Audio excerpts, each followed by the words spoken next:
कई वक्त के बड़का खबर सुकमा ले।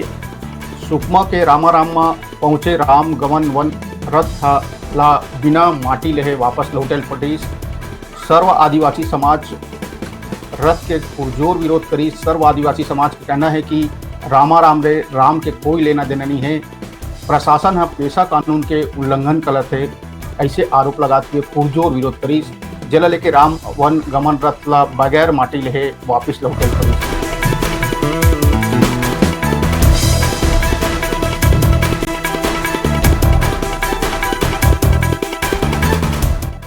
तो ए वक्त के बड़का खबर सुकमा के रामाराम ले।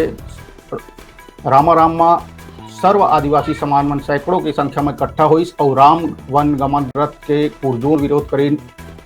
रथ ला माटी ले जाए से मना करीन। जिला लेके रथ बिना माटी ले वहाँ ले वापिस लौटे पड़ी।